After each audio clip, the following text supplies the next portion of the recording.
En cette fin 2009, quel bilan peut-on faire des marchés? Si le pire a, semble-t-il, été évité, les acteurs restent prudents sur la sortie de crise. La reprise annoncée sera-t-elle au rendez-vous? Les banques centrales ont-elles encore des outils pour soutenir l'économie? L'économiste Bruno Cavalier détaille les perspectives importantes de cette année 2010. Concernant les perspectives, je crois que le plus simple, c'est quand même de partir de la situation de départ. Aujourd'hui, on est dans une phase de reprise économique, mais une reprise qui est technique, une reprise qui est perfusée, c'est-à-dire en fait qui dépend très largement des soutiens liés à la politique monétaire, les taux d'intérêt, liés à la politique budgétaire, les déficits, liés aux aides sectorielles, aux banques, à l'automobile, à l'immobilier. Ça, c'est le point de départ. C'est déjà un point de départ intéressant parce que, de cette manière, on a évité le pire, on a endigué la crise.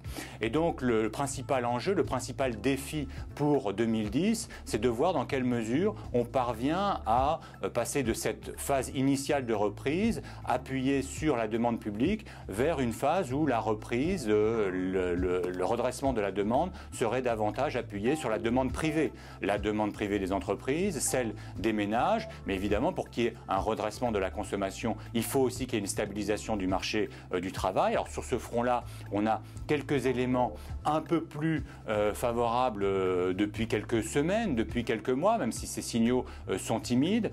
Donc au bout du compte, je crois qu'on peut raisonnablement tabler sur une consolidation de la reprise économique, mais avec toujours beaucoup de handicaps et beaucoup de défis. J'en mentionnerai deux principalement. Un défi lié à la normalisation de la politique monétaire et un autre lié à la normalisation de la politique budgétaire.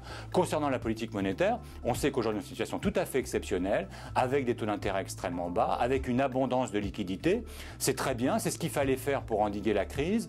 En même temps, le temps passant, ça peut devenir déstabilisant. Et donc, les banques centrales auront à cœur, je crois, tout au long de l'année prochaine, de revenir à des choses un petit peu plus normales. Et ça veut dire remonter les taux d'intérêt. Donc, le premier point d'interrogation, c'est comment est-ce que l'économie va absorber ces hausses de taux d'intérêt. Même si elles sont modestes, même si elles sont graduelles, là, il y a quelque chose qu'il faut surveiller. Et le deuxième point à surveiller, le deuxième point d'interrogation, c'est ce qui a trait à la politique budgétaire.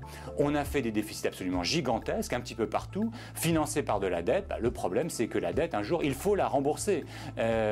Alors, je ne crois pas qu'il y aura un tour de vis majeur du point de vue budgétaire en 2010, mais on posera les premiers jalons de la remise en ordre des finances publiques. Et donc, là encore, c'est une certaine contrainte que les agents économiques auront à intégrer dans leur perspective de demande, de consommation, etc. Donc, en résumé, je dirais que l'année 2010, pour moi, c'est une année où on va consolider le schéma de reprise, mais avec beaucoup de défis et de vent de face, et donc ne tablons pas sur des choses peut-être trop optimistes, en tout cas ne tablons pas sur un retour sur le rythme de croissance d'avant la crise.